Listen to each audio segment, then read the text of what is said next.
Modern TV posters are, in polite terms, ugly as fuck. Recent posters seem to range from slightly above average to the absolute most abominable creations this earth has ever borne witness to. But it hasn't always been this way. Posters used to look really cool. I remember a time where I'd be hyped for a season just because of its poster. When has that happened in recent memory? And why did TV posters fall off in the first place? Before we can answer that, we need to understand what makes a poster quality in the first place. This is where we arrive at poster varieties. Connected posters, black screen. Connected posters are season posters across a whole show that connect with one another in some fashion. They could connect symbolically, like Dark. Look at these pristinely paralleling posters. Then there's posters connecting through shows following a similar format of poster design, like Succession, Homicide: Life on the Street, Avatar: The Last Airbender, and Lost. These posters usually value capturing the show's overall style and vibe instead of that of their respective seasons. This is when a show utilizes posters to tell a story. It's most commonly used to present a show or character's moral deterioration. Sopranos was the first to do this. Every poster gets a little darker. Season 1's poster looks so family-friendly and comical that I legitimately went most of my life thinking it was a sitcom. When I finally decided to watch it, let me tell you, it was a shock. Season 2 gets much more mobstery. Season 3 utilizes color theory to create this anxiety-inducing dreamlike scenery, displaying how unpredictable and on the edge the season is. Season 4 jumps all the way in on this mobster show vibe that Season 2 started. Season 5 is a huge jump in quality and presents the show's dark thematic elements unlike any season prior. It all concludes with the Season 6 poster, which looks so eerily menacing. Something about a miserable-looking Tony sitting inside of his house while everyone else is outside, out of reach, just makes me feel sad, like it was all doomed to begin with. This isn't the only or even best example of a poster perfectly encapsulating loneliness. The Shield Season 7 is my favorite instance of it, but Better Call Saul is close. Better Call Saul follows the same poster format as The Sopranos, slowly enveloping into darkness as the seasons progress. I know Vince is a massive Sopranos fan, so it makes sense. The only caveat to the progressively darker posters is Season 5, which is a stark white. This is very intentional as Jimmy spends that season as Saul. He runs away from his darkness in a sense, only to make it even worse than it was before in the very next season. I love the poster design here so much. Pieces of Saul are presumably glued to a white wall, illustrating Jimmy's overall mission of using Saul to run away from his downfall. But one of the pieces is missing. It's the piece that's holding a Saul Goodman business card, and it's placed right on the scales of justice, as if the Saul Goodman persona is weighing down his morality. It's such a strange feeling poster. It looks cheerful and it uses happy colors, but underneath it all is the darkest poster the show has had up until that point. Some other shows that do this are Snowfall, Attack on Titan, The Shield, and Barry, but if I explained all of those in depth, we'd be here all day. As I was saying, the next type of poster variety is non-connected posters / seasonal posters. These are posters that are meant to fully encapsulate a season's vibe all on their own. The best examples of this are The Leftovers, Mr. Robot, Snowfall, Mad Men, 6 Feet Under, and Breaking Bad. Not sure if you caught that, but Snowfall has both connected and non-connected posters. Snowfall loves utilizing color theory, and its posters are no exception. Season 1 and 2 are very eccentric and bright. Anything can happen. The plot can go in a positive direction, it can go in a negative direction, who knows? But after Season 2, that changes. Season 3's poster has this feeling of importance, like this season matters. I'm trying my hardest not to spoil because it's a really great show and I want all of you to experience it spoiler-free, but after Season 3, shit goes down. Season 4 is one of the most chaotically beautiful seasons I've ever had the appreciation of watching, and its poster reflects that chaos so incredibly well. It just omits this psychedelic feeling. It's difficult to really understand without watching the season itself. Season 5's poster gets a bit of shit, but I think it's great. The season as a whole gives off a very professional vibe, unlike its chaotic counterpart. It's much more chill. That doesn't make it any worse for the wear though, it's still superb television. Season 6 kinda looks like that one meme, but it's still menacing as hell. It displays the same level of batshit insanity that the actual season itself does. Another rather popular use of seasonal posters is BoJack Horseman. We're just gonna ignore seasons 1 through 3 because honestly, they're pretty boring. Season 4 is interesting though. BoJack is walking on a green floor that adorns 3 stars. Stars often symbolize renewal, happiness, and positivity. Funnily enough, green also symbolizes the same things. This more positive use of symbolism makes sense considering this is the first time BoJack has felt truly happy in the show, even if it was just for a brief moment. I think the floor being green also may be foreshadowing to Season 5, where he quite literally steps on his own renewal. Oh yeah, so Season 6 poster is pretty boring. They tried for the 6 Feet Under Season 5, Mad Men Season 7, protagonist looking into the sunset thing, and I mean, it's okay. It's kind of overdone at this point, and I don't really care anymore. The Leftovers is the only other one I find interesting enough to talk about. If you didn't know, The Leftovers is a rather peculiar show. It's quite out there symbolically. It doesn't really pull its punches when it comes to the creative aspects like posters. There's only 3 posters, which makes each one of them count all the more. Season 1 represents loneliness. Kevin doesn't have anyone who understands him, and that manifests itself into his actions during the season. That is, until Nora comes along. Kevin and Nora are both really fucked up mentally and find consolidation through their mutual sadness. Season 1 is the only poster in the show with only one person in it, that person being Kevin. After that, both seasons 2 and 3 are advertised with Kevin and Nora together. Season 2's poster, well, first of all, it's fucking gorgeous. How do you get a poster to look this good? Anyways, it's presented with an almost biblical charisma. If we look at the bottom left of the poster, we can see that Kevin is submerged in water, being held down by what is presumably a rock attached to a rope. So he's drowning himself, but he finds the will to swim up because of his love for Nora, just like how she pulled him out of his draught in Season 1. I like how Nora is presented as an angel or divine being of sorts. Her face is lit up by a ray of sunlight, and she's holding out her arm to Kevin, much like the creation of Adam by Michelangelo. Season 3's poster is similar. Every poster, Kevin and Nora get closer. Season 1, Nora wasn't there. Season 2, they're trying to reach each other. But now they're presented as connected, even to the point of sharing wings. I think the wings here represent purity or peace, and puts into view how Kevin and Nora can only find their angel wings within each other. Where's this level of sauce in modern television? Carmy can sure cook, but he still can't cook up a good poster. Yeah, I'm not letting that shit go. Now that we understand poster variety and what makes a poster really excel in representing its season and or show, let's dive into some history. I'm not going to go over every poster in existence, so I'll just start at the first ever serialized show, Twin Peaks. I have my hot takes on the show, but it has some banger posters. Season 1 is iconic as hell. Putting a cliche, down-to-earth picture frame into this abstract world fits the show so insanely well. At first glance, it looks kinda generic. I didn't think anything of it when I first saw it, but the closer I looked, the eerier it appeared, the more questions I had. Unlike Season 1, Season 2's poster fully gives itself into this abstract style. Even our down-to-earth protagonist is entirely enveloped into the complex and haunting frame. It gives off this feeling that there's no going back, that the darkness this show has been fending off for so long has finally broken through. The Returns poster is very different from these. It's pretty much the most basic reboot poster ever. Beloved characters taking up most of the frame? Check. Reminiscent of past posters? Check. It even makes sure to show Twin Peaks in the background. It feels like a bright and sunny return for our colorful cast of characters, and that was the intention.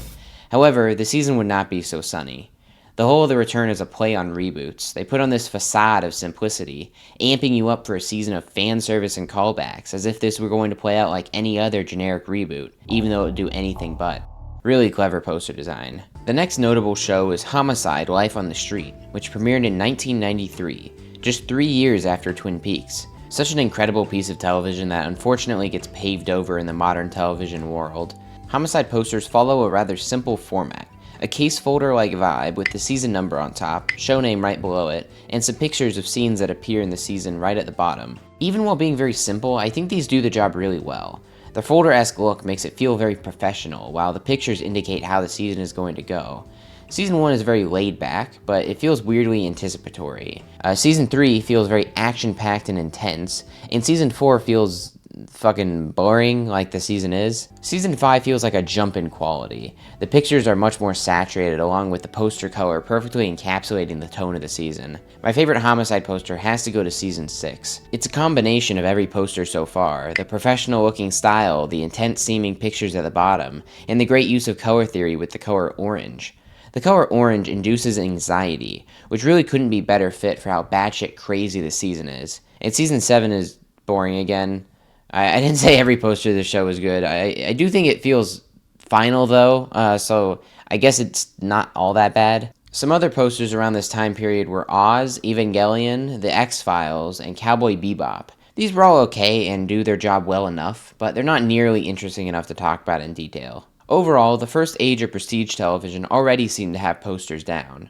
They weren't perfect by any means, but they dominate anything we have today. I delegate this to the fact that they actually tried.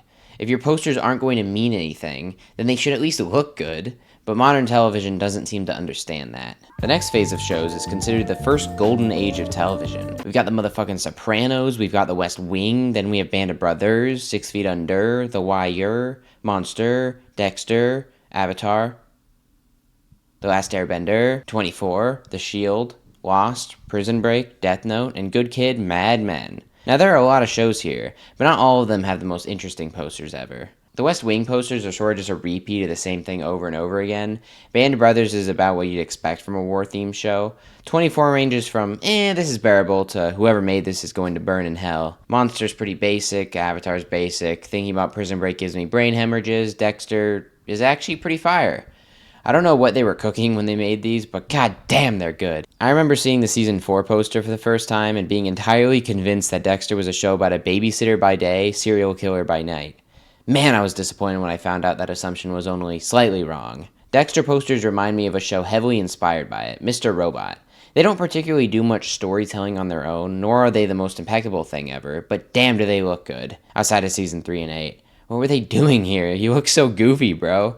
Doctor, so are the results back? Do I have erectile dysfunction? This is a veterinarian's office. 6 Feet Under's posters are very seasonal, arguably the most seasonal posters I've seen from any show.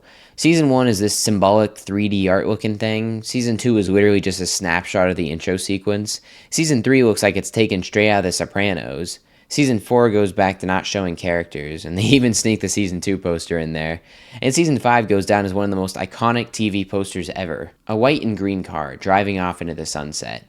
Green symbolizing renewal and hope, while white symbolizes beginnings. It particularly contrasts the very depressing tone of all 4 posters preceding it, which tracks with the season's similar change in tone. Death Note's poster may seem simple at first glance, but it's truly a work of art. You see, L is on the right side of the poster, symbolizing that L does not always stand for left. And Kira is on the left, is a subtle hint that he's actually a socialist. My favorite detail here is the apple in the middle, clearly a callback to Madhouse's first feature film, Snow White and the Seven Dwarfs. Alright, that's enough praise. So let's talk about 2 shows I think fail in a lot of regards poster-wise. Lost and Mad Men. Both great shows with less great posters. I know people really like the Mad Men posters, so give me a chance to explain myself, okay? Lost posters are just kinda ugly. They have this symbolic meaning and all, but I even find that corny. Like, wow, did you know that Season 5 poster is split in half? Because in fact, the characters are split up during the season? Incredible symbolism. Bravo, Lindelof. Even if the symbolic aspects were good, it'd still be drowned out by the fact that my eyes hurt looking at these abominations. Mad Men is kind of similar. What could this poster of Don's office flooding possibly symbolize? His work drowning him? Nah, I think it symbolizes that Don was previously a scuba diver, and that's why he's so secretive about his past. I wouldn't call these ugly, outside of the first 2, but I don't think they encapsulate the vibe of their respective seasons as much as they should.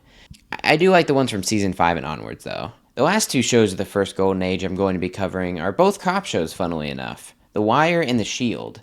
Notice how both of them start with the. That's how you know you've got a good cop show on your hands. Take that, Blue Bloods. Both of these shows are very seasonal, both in their posters and actual seasons. The Wire Season 1 feels very grounded. It shows 2 cops and 2 criminals on the same level. No, literally, they're standing on the same level of ground. I don't think it's trying to send the message that they're on the same level morally, but more so that they're on the same level in terms of how much the government gives a shit about them. Whether it's refusing to give them the money or equipment they need, or denying them basic permits that allow them to actually do their job, the police in The Wire are consistently shoved aside by governmental bodies. Similarly, the criminal empires that are present in The Wire's Baltimore also receive no governmental attention. They don't really care, as long as the criminals stay out of their business. It creates this atmosphere for absolute jack shit getting solved. Gangs keep killing each other while the cops don't have the equipment or access to do anything about it. The Wire thrives in these tricky circumstances as it adds extra tension to the chance that the main characters might actually come out victorious. The Shield takes this more serious approach and says, nah, fuck that, we're good. There's something so charming to me about the first 4 posters of this show. They aren't conventionally good by any means, but for some reason I can't help but love them. They're so goofy and corny, and that doesn't mean they don't fit their respective season's tone either. Season 1 feels very energetic and in-your-face, very subvergent from the normal laid-back cop show vibe. And what do you know? Season 1 and The Shield as a whole is also a massive subversion from the normal cop show. Season 2 retains the same charm, but it's pretty easily my least favorite of the show. It fits the season well, considering it's also my least favorite of the show. Season 3 feels like a tonal shift. It has a very chromatic neo-noir style vibe to it, which makes sense because the season itself utilizes much more abstract lighting than the previous two, creating a much different atmosphere. Season 4 is the first time in the show another character outside of Vic is clearly visible in the poster. Now, I'm gonna be honest, I'm pretty sure this is because they had a contractual obligation to put Glenn Close in the poster, but that won't stop me from pretending it has symbolic meaning. This season is the first time Vic is consistently interacting with someone he views as being on the same level as him. Monica works as a mediator to his raging ego in a sense, so it makes sense to have her be the first one to appear directly besides Vic in a poster. For whatever reason, after this poster, the showrunners decided to lock the fuck in, because the next run of posters is my favorite in television. We've got Season 5. Shit, we've got 2 posters for Season 5, and they're both incredible. There's actually another variant too with Conscience is a Killer on top, which is fucking banger. The quotes this show uses are always fire. Anyways, back on topic. The poster omits an unreal amount of energy. Just looking at it gets me excited. Vic worryingly holding a gun, painted in blood, is just such a commendably unique concept for a poster. And trust me, on the front of representing its season, it doesn't disappoint. It gives off just the right amount of brutal insanity paired with dread that the season flourishes in. We go from this super energetic action-esque poster to the least energetic, most harrowingly dark poster of the show thus far, fitting the tonal change after Season 5. Then Season 7 says, nah, we can do better than that, and gives us the best season poster of all time. God, bro, I love this poster so much. Vic standing in a dark room, gun in hand, but no one to shoot at. It feels so miserable. I know it's kind of a basic interpretation for my favorite poster of all time, but sometimes simplicity does the job more effectively than extravagance. Oh yeah, the rest of the Wire posters. Season 3 is about Avon and Stringer, so that checks. Season 4 is about the kids, so that checks. I like the use of color in both of these. It does a great job to separate the tones of both seasons from one another. Also, for some reason, Season 3 just feels blue, and Season 4 just feels orangish red. Maybe because the kids' school uniforms are maroon, or maybe because Amsterdam is often set in a blue light. I don't know, maybe it's synesthesia bias because I've associated these seasons with their posters for so long that I can't imagine them apart. And Season 5... We don't talk about Season 5, okay? Look, it never happened. The show ended after final grades, and you can't tell me otherwise, man, okay? Oh, look at that. The next segment of the video is about to start. The next era of Golden Age television is really special to me. From Spectacular Spider-Man to the Clone Wars to Star Wars Rebels to Ninjago, it's home to almost every single one of my childhood favorite shows. And let me tell you, they have some banger posters. This video is entirely unbiased and objective. Some would say that this poster is cluttered, or as if they dumped every Spider-Man villain in a single frame and called it a day. But I, as an intellectual, understand that it's flawless and transcends time. This poster will always be relevant. You want to know why? Because we've got Spider-Man, we've got Venom, we've got Sandman, and Lizard King, and Dr. Octopus, and Sandman, and Rhino, and Electro, and Goblin, and Sandman. And then we go from this to... Visionary. Wait, is that Sandman? This era took last era's innovation and amped it up tenfold. Studios started to really pick up on how lucrative a market TV could be, so literally everything was getting greenlit. It gave us more experimental shows like Breaking Bad, Boardwalk Empire, Banshee, The Leftovers, Utopia, The Americans, Nathan For You, Hannibal, Black Sails, and BoJack Horseman. But these are the only ones we're going to focus on.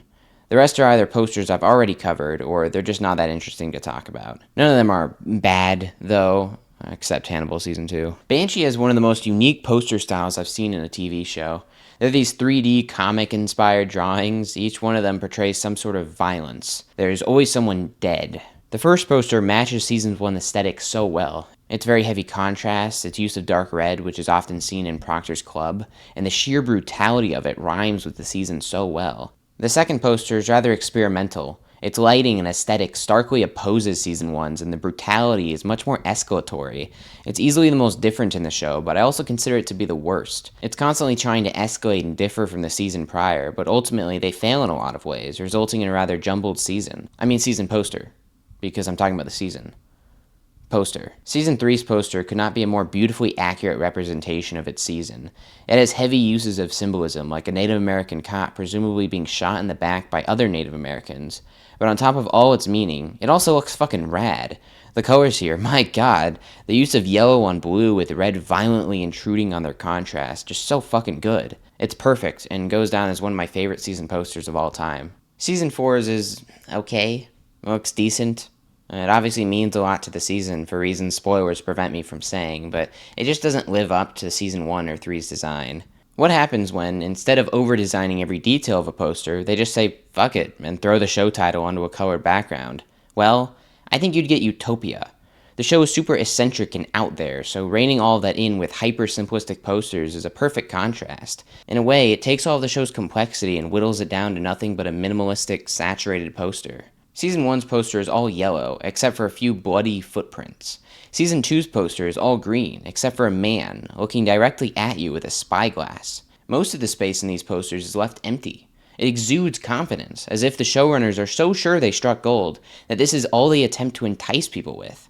And it works. It's the only time in TV poster history that minimalism has worked so incredibly well for me. Oh yeah, I did say I'd talk about the Americans. The Americans is what happens when you mix a mixed bag. They drop generational bangers like Season 4 and Season 6, and then they go and make something like this shit. And it gets even worse with Season 5.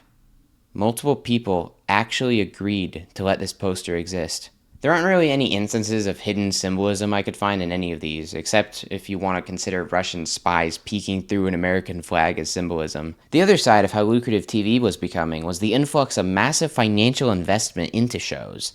This was the beginning of blockbuster television, The Walking Dead and Game of Thrones being the standouts at the time. To clarify, blockbuster television has always existed, this is just when they became more mainstream. And as they say, with great success comes great posters.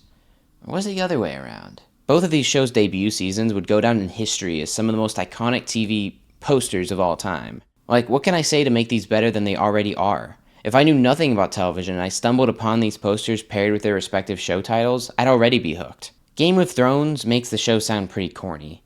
The same goes for The Walking Dead. Both of these titles sound like the most generic versions of their given genres. Game of Thrones, what medieval drama isn't a Game of Thrones? The Walking Dead, what zombie show doesn't feature dead people walking? They just sound uninteresting on their own. When I first heard them, I was pretty uninterested. Not because they weren't good titles, but because without their posters grounding them in the serious tone of their corresponding shows, they just don't work. This is especially proven when you look at some of their not-so-great posters.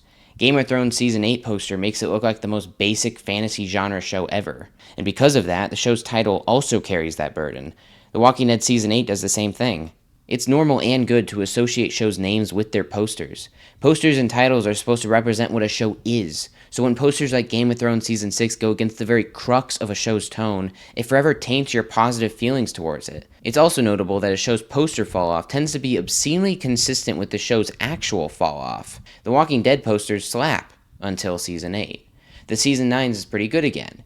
Then they get bad again, in sync with the actual show's constant flux in quality. The first not great GOT poster was Season 5, and pretty much everyone agrees that Season 5 was also the fall-off point of the show. Unless you think it was after Season 6, which, in that case, I respect your opinion, even though you'd be wrong. This also corresponds with today's posters. The Bear Season 3 is considered easily the worst season of the show so far. And look at this lazy mess of a poster. The Boys Season 4 and House of the Dragon Season 2 also follow this pattern. Maybe it's less that TV posters are getting worse, and it's more that TV as a whole is getting worse, and posters just have to tag along on its journey into mediocrity. We're now at our final pit stop, the third and last era of Golden Age television. This is my personal favorite of the three, hosting 4 out of 5 of my favorite shows of all time. This era gave us Better Call Saul, Mr. Robot, Dark, Barry, Succession, The End of the Fucking World, Snowfall, Daredevil, and Mindhunter. Oh yeah, also all of these. But I'm only going to be covering these. Most of this era was TV as a whole flexing on us. At this point, TV's been through its rise, it's been through its weird, experimental teenage years, and now it can utilize all that it's learned along the way to reach heights previously unreachable. This time period was so good for TV posters that they started making multiple bangers per season. Daredevil Season 3, one of the best posters of all time? Nah, not good enough. Let's make another fucking heater. Mindhunter Season 1, hold my fucking beer, we're making 3! It was a seemingly never-ending flow of pinnacle poster design. Well, at least until both of these shows got canceled. Fuck you, Disney and Netflix, by the way. Great posters dropping didn't stop, though. Succession delivered some of the most tonally fitting posters ever made, perfectly representing how the show feels through a series of images. Mrs. Maisel tried to replicate this, but failed for the most part. Season 2's poster is really underrated, though. Dark connects its posters through a mirrored image that displays where the characters, specifically Jonas, are in their journey, ultimately creating one ever-changing poster. Atlanta takes off of its main inspiration, Twin Peaks, by taking their mix of groundedness and the abstract. They're very seasonal, which also fits the show's format. Even the fucking Punisher had banger posters. You can't tell me these don't go hard. So, what happened? How did we go from 3 generations of pinnacle television to what we have today? First, let's look at how many shows are currently coming out in comparison to back then. If we're considering TV's fall off at around 2019 to present day, then here's a list of every show that I watched that came out in that time. The Mandalorian, WandaVision, Falcon and the Winter Soldier, The Bad Batch, Loki, What If, Star Wars Visions, Hawkeye, The Book of Boba Fett, Moon Knight, Obi-Wan Kenobi, Miss Marvel, She-Hulk, Attorney of Law, Tales of the Jedi, Secret Invasion, and Ahsoka. And that's just the shitty Disney shows. The others would be Mr. In-Between, Chernobyl, Vinland Saga, The Boys, Watchmen, The Owl House, Normal People, How to with John Wilson, Arcane, Yellow Jackets, Peacemaker, This Is Going to Hurt, Severance, The Bear, The Rehearsal, House of the Dragon, Cyberpunk Headers, Andor, Wednesday, The Last Book of Paradise.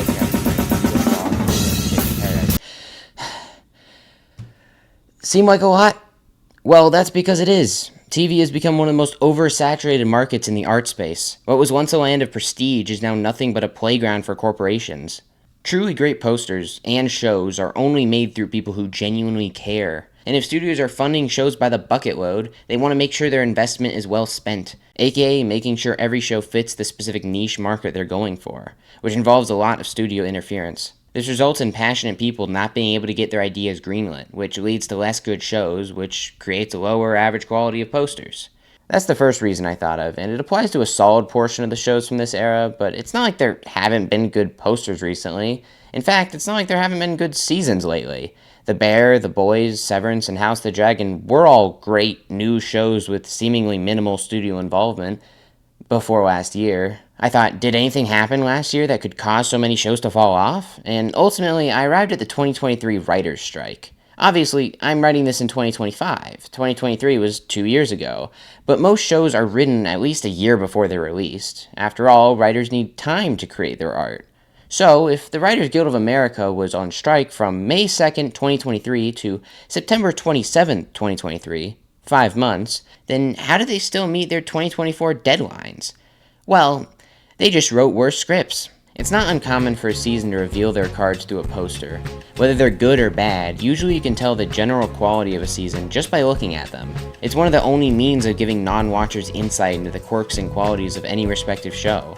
I personally have never been intrigued by a show's description or its trailer, yet I have been intrigued by so many shows just because of their posters. Posters are such a powerful thing. An image that tells you everything you need to know about a show before you even watch it, it's incredible. How many possible viewers are being sacrificed to the stake with posters like these? Well, I assume not many. Believe it or not, most people don't actually care about posters. They watch shows based on what their streaming service recommends, or because they're popular, or because they like one of the actors or directors that worked on it.